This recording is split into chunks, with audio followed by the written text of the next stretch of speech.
શ્યામ શ્યામ શ્યામ રાધે શ્યામ શ્યામ શ્યામ. બોલી અષ્ટમુખી પશુપતિ મહાદેવની જય. શ્રી દુઃખભંજન બાલા હનુમાનજી મહારાજની જય જય સીતારામ જય જય સીતારામ જય જય સીતારામ.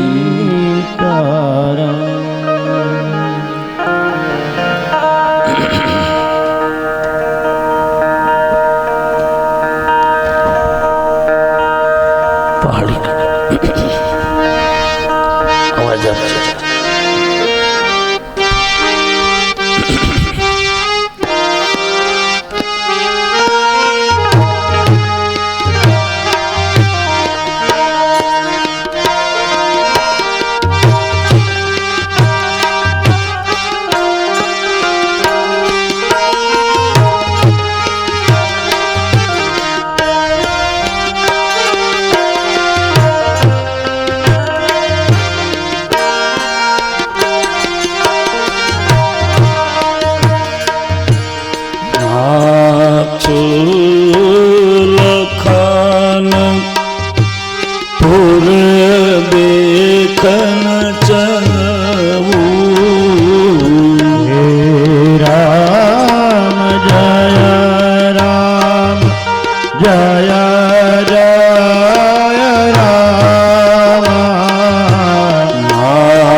બાબા અડધી ચોપાઈમાં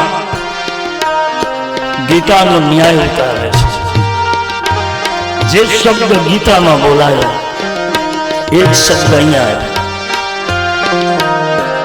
છે વાલ્મીકના મુખે. સો જાનવી જેહી દેવો જનાઈ વારી જામ તુલસી જય જય રામ तुम ही होई जाई। हे राम जय राम जय जय राम। आ चौपाई बालकांडनी नहीं, अयोध्या कांडनी है। अयोध्या कांड में वाल्मीकि राघव ने कहे छे, हे राघव तमे जेने जणाववा ઈચ્છો એ તમને જાણી શકે।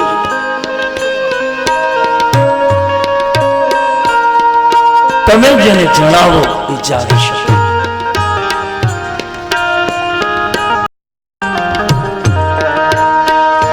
નાથ લખાનું પુર દેખન ચલવું। हे राम जय राम जय जय राम। प्रभु संकोच दर प्रगटन करवी। हे राम जय राम जय जय राम। श्री राम जय राम जय जय राम। श्री राम जय राम जय जय राम।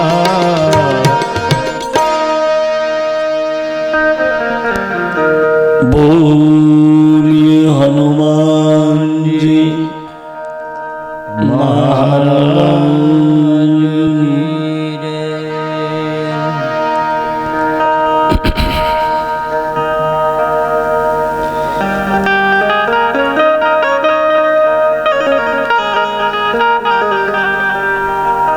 રામકથામાં ઉપસ્થિત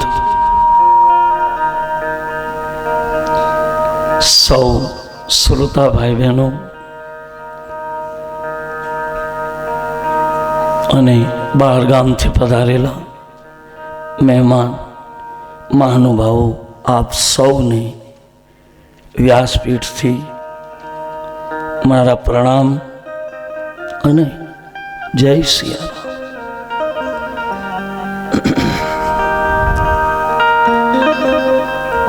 ગઈકાલે બાલકાંડમાં ભગવાન રામ વિશ્વામિત્રજીને નગર દર્શન કરવા માટે લક્ષ્મણનો આધાર લે છે। મેં પહેલા જ દિવસે કહ્યું હતું, લક્ષ્મણ જગતનો આધાર છે, ઈશ્વરનો પણ આધાર છે। પોતાનું નામ નથી આપ્યું ચોપાઈમાં। नाथ लखन हव पुर देखन चलऊ। हे नाथ लखन ए पुर देखन चलऊ। पण प्रभु संकोच डर प्रगटन करूं। हे गुरुदेव તમારો સંકોચ થાય છે ને એટલે કઈ નથી શકતો, બાકી ઈચ્છા લખણની છે, તમે કહો તો જનકપુરીને બતાવી દો। ત્યાં તો વાલ્મીક બોલ્યા, હે રાઘવ સો જાનહી જેહી, જે ગીતાનો ન્યાય, सो जानही जेही तू देवू जनाई।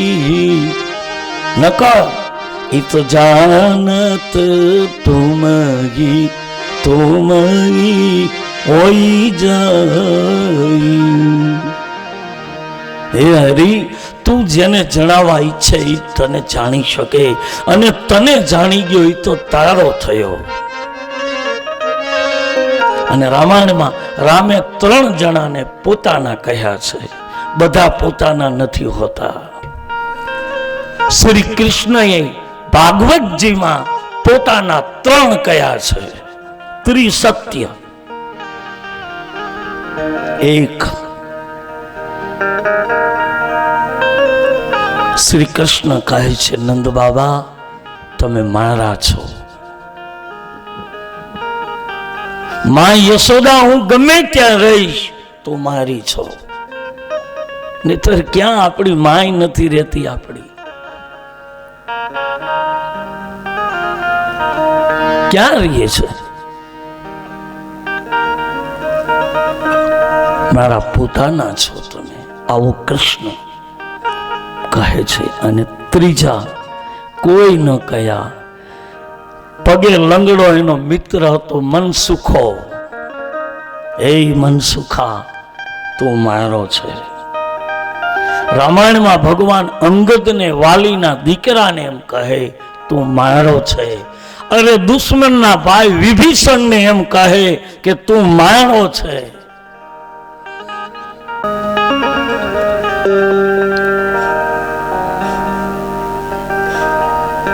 અને ત્રીજો કયો કે હે હનુમાન તું મારો છે. એટલે તો હનુમાનજી બોલ્યા છે, જાસુ હૃદય આધાર બસહી સર ચાપ ધર્મ.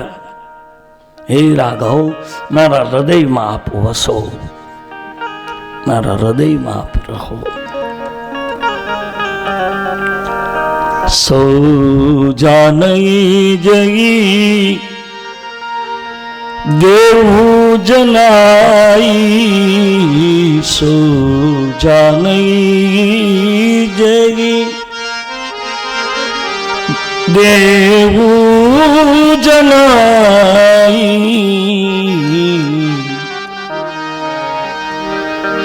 હે ઠાકુર તમે મારા છો. રાઘવ કહે છે, બાપજી લક્ષ્મણને સંકોચ થાય છે.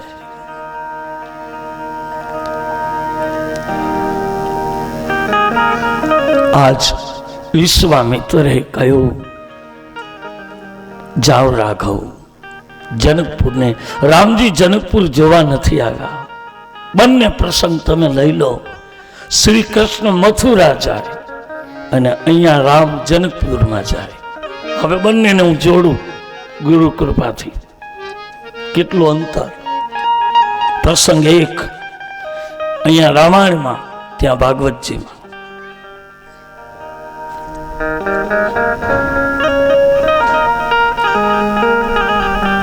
ત્યાં શ્રી કૃષ્ણ ધનુષ્યને તોડે. અહીંયા રામ ધનુષ્યને શિવના પિનાકને ઉઠાવે અને વિશ્વામિત્ર કહે પછી તોડે. જનકના દૂતોએ તોડવાનું નથી કહ્યું. એણે તો એમ જ કહ્યું હતું કે ધનુષને ઉઠાવી આપે એને અમે જાનકી આપી. તોડવાની વાત જ નથી આવી. એ તો વિશ્વામિત્રએ કહ્યું કે ઉઠો રામ બહુ ભંજવી ચાપો. ઉઠો રાઘવ ધનુષ્યના ચાપને તોડી નાખો. કેમ કે શિવનું ધનુષ, શિવનું પિનાક અહંકારનું પ્રતીક છે. અને રાઘવ અભિમાનને ચડાવાય નહીં, એને તોડી નખાય. અભિમાન ચડાવવાની ચીજ નથી, એને તોડાય. અને અભિમાનથી તૂટેલો માણસ પછી બધાને વંદન કરતો હશે, બધાને પગે લાગતો હશે. જગત મારા માટે વંદનીય છે આવા શબ્દો એ જ બોલી શકે અહંકારથી જે અવતરિત થયા છે.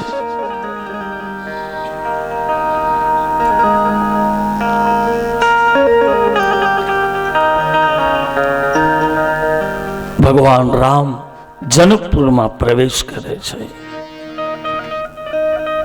અને આ બાજુ સુરદાસ કહે છે, સુર અંધતા.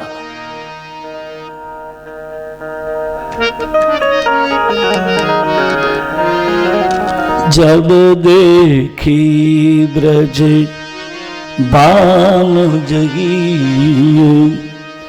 बीच उठी ऊक बंसी होठन पे रही अन फिरन लागे फूक जब देखी ब्रज बन जाई.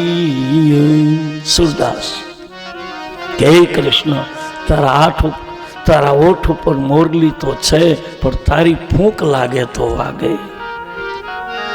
જબ દેખી વ્રજ ભાન જાગીય, बीच उठी नगियों क बंसी, होठन पे रही एमा फिरन लागे फूंक कृष्ण, फिरन लागे फूंक. तारी फूंक लागे तो बंसी वागे. કારણ કે બંસીએ ફરિયાદ કરી હતી કે તું, બંસીને રાધાએ ફરિયાદ કરી હતી, તું સૂતીય નથી, કોઈને સુવા દેતી નથી. બંસીએ કહ્યું તું હું ક્યાં બોલું છું, તો બંસી હોઠન પે, હું તો હોઠ ઉપર સૂઈ જાઉં છું, તો એમાં ફીર ન લાગે ફૂંક કૃષ્ણ, ફીર ન લાગે ફૂંક. જ્યારે મને કૃષ્ણની ફૂંક લાગે તો હું બોલું છું, નહીતર હું ક્યાં બોલું છું. અને રાધા આમાંથી ખાલી થવું પડે તો ઓઠે રાખે. ઓછી પીડા નથી ભોગવી. મને કાણા પાડ્યા ત્યારે અગ્નિ લઈ લઈને મારા છિદ્રો કર્યા છે. હું ખાલી થઈ ગઈ છું, મારામાં કાંઈ છે નહીં. અને ત્યારે હું ખાલી થઈ ત્યારે જબ દેખે બ્રજ ભાન જા મેરા, જબ દેખે બ્રજ ભાન જા મેરા, ય બીચ ઉઠી ઊંક બંસી, ય બીચ ઉઠી. 60 રામાયણમાં પહેલી વખત આવ્યું છે આ સૂરનું. તાલી પાડ, તું તાલી પાડ. 60 રામા, આ 64મી કથામાં પહેલી વખત આવ્યો છે સૂર. ક્યાં વાંચ્યું હોય છે મને ખબર નથી. ગુરુ મહારાજની કૃપા છે. સમરણ એ આપે છે બાપ, નહીતર મને નિશાળમાં જય ભારત બોલતા નહોતું. સાયકલું જ ખેલી છે અને કેવા ધંધા કર્યા છે તો હું જાણું છું. અને પાપ ને પચાવનારો ગુરુની ગોદમાં બેઠા છે. હવે દુનિયાને જેમ કેવું એમ કહે, પણ હવે ભય નથી. કારણ ઈય બીચ ઉઠી હૂંક બંસી, ઈય ઉઠી તબ ફૂંક, બંસી ઓઠને લાગી.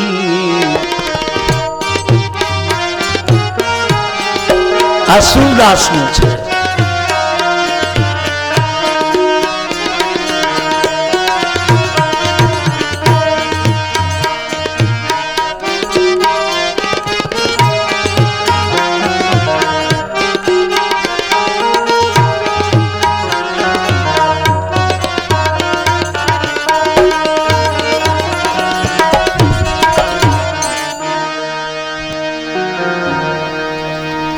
સુરદાસ કહે છે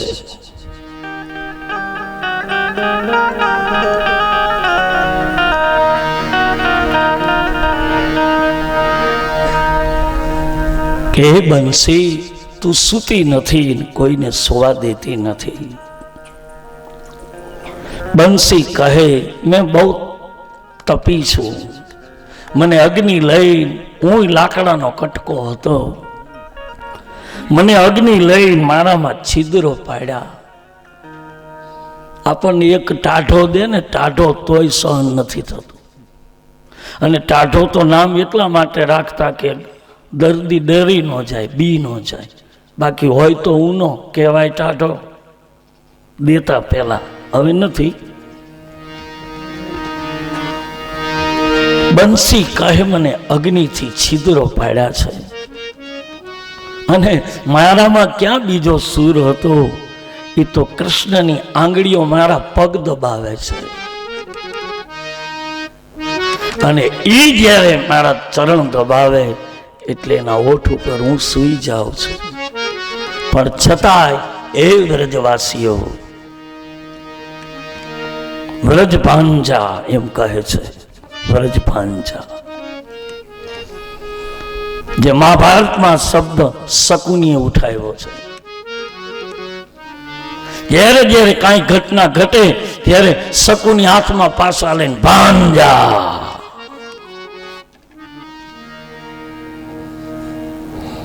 અહીંયા સુર ઉઠાવે છે, જબ દેખે વ્રજવાન જા ય બીચે ઉઠી હું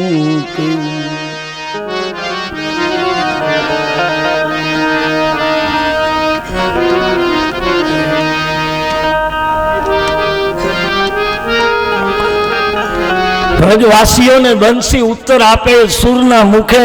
એણે એમ કહ્યું કે સમાજના નિયમ છે કે મોટાના છોકરા બેવકૂફ હોય તો પણ એને કહેવું પડે પધારો પધારો પધારો પધારો.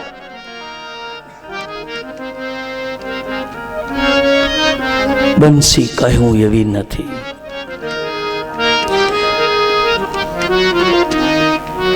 મેં ક્યાંય ક્લાસિકલ ટ્યુશન નથી લીધું.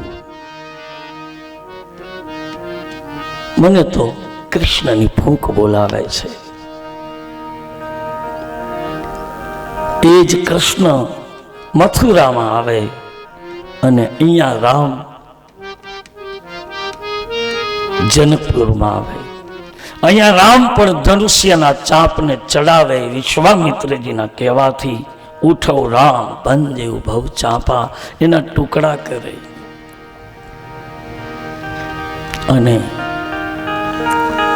અહીંયા શ્રી કૃષ્ણ પણ એ જ કામ કરે. હવે ભગવાન રામ જનકપુરમાં પધારે છે. જ્યાં જનકપુરમાં પધાર્યા છે, આખા જનકપુરમાં ભગવાન રામને દર્શન કરવા માટેના તુલસીદાસજી લખે 3 પ્રકારના જીવ ઉભા છે. 3 પ્રકારના લોકો ઉભા છે રામ દર્શન માટે. હવે કઈ આંખથી કેવી રીતે દર્શન કરાય જાણે તુલસી ચિત્ર જોતા હોય એમ કહ્યું છે કે ભગવાન રામ જનકપુરમાં આવ્યા તો સૌ પ્રથમ ભગવાન રામને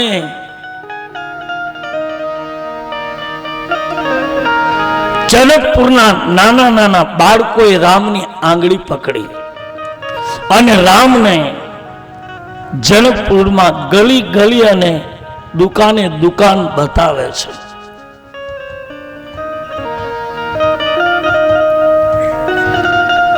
અને જે જનકપુર વાસીઓ જે જ્ઞાની હતા એ દૂર ઉભા ઉભા હાથ જોડતા હતા.